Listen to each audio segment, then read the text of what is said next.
السلام علیکم ورحمۃ اللہ وبرکاتہ۔ علم و عمل میں اپنے محترم مکرم ناظرین کو خوش آمدید کہتا ہوں۔ ناظرین کرام، آج سے 1400 برس پہلے حضور صلی اللہ علیہ وسلم کے صحابی عبداللہ ابن مسعود رضی اللہ تعالیٰ عنہ بیمار ہو گئے اور ایسا مرض لائق ہو گیا جس کی وجہ سے بستر مرگ تک پہنچ گئے۔ حضرت عبداللہ ابن مسعود رضی اللہ تعالیٰ عنہ ایسے خوش نصیب صحابی ہیں جن کو اس امت کا فقیہ کہا جاتا ہے، اور آپ بہت خوش الالحان تھے۔ آپ خوبصورت انداز میں قرآن مجید کی تلاوت کرتے تھے۔ عبداللہ ابن مسعود رضی اللہ تعالیٰ عنہ کی بیماری کا سن کر مدینہ کے رئیس، مدینہ کے غنی،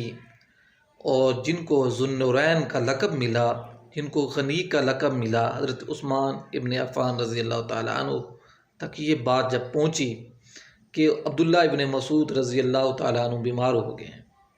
اور حضرت عبداللہ ابن مسعود رضی اللہ تعالیٰ عنہ کی بیٹیاں زیادہ تھیں، بیٹا نہیں تھا،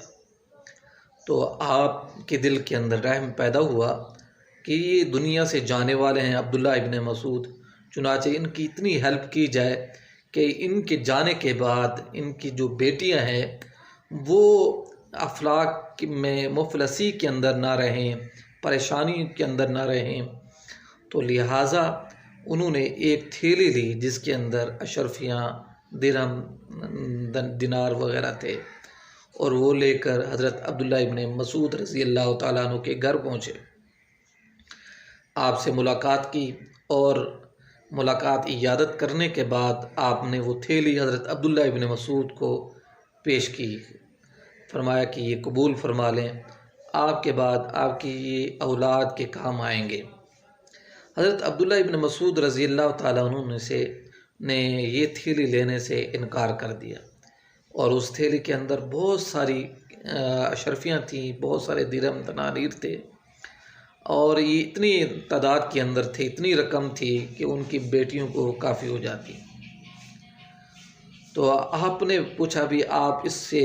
انکار کیوں کر رہے ہیں، حالانکہ آپ کی جانے کے بعد آپ کی اولاد کو ضرورت ہوگی۔ تو حضرت عبداللہ ابن مسعود رضی اللہ تعالیٰ نے فرمایا کہ میں نے جناب رسول اللہ صلی اللہ علیہ وسلم سے سنا ہے، جو شخص مغرب کے بعد سورۃ واقعہ کو پڑھے، اس کی تلاوت کرے توجہ کے ساتھ، یکسوئی کے ساتھ، تو اللہ تعالیٰ اس کو فقر و فاقہ سے اس کو دور کر دیتے ہیں۔ فقر و فاقہ اس کے قریب ہی نہیں آتا، فقر و فاقہ سے نجات مل جاتی ہے جو مغرب کے بعد سورۃ واقعہ کا اہتمام کرتا ہے۔ تو فرمایا کہ میں نے اپنے بچیوں کو سورۃ واقعہ سکھا دی ہے، اور یہ صحابہ کرام رضوان اللہ اجمعین کا یقین تھا، تو اس یقین کی بنیاد پر انہوں نے یہ بڑی رقم لینے سے انکار کر دیا۔ تو اس واقعے سے ہمیں سبق یہ ملتا ہے کہ ہمیں بھی سورۃ واقعہ کا اہتمام کرنا چاہیے۔ آج مہنگائی کا دور ہے، بہت زیادہ مہنگائی ہو چکی ہے، قیمتیں جو آج سے چند سال پہلے 1 روپے کی چیز تھی، آج جو ہے 20، 25، 40 تک پہنچ گئی ہے۔ 20 روپے والی چیز جو ہے 200، 300 تک پہنچی ہے۔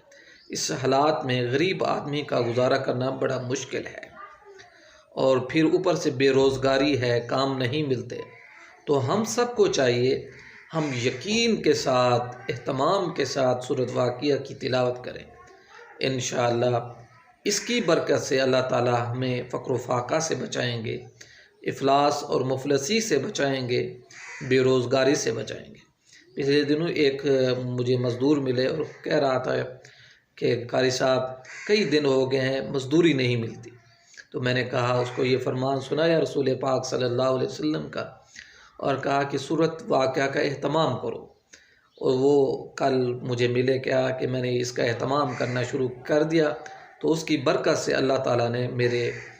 دن جو ہیں اچھے کرنے شروع کر دیے ہیں، یعنی روزگار ملنا شروع ہو گیا ہے۔ تو یہ جو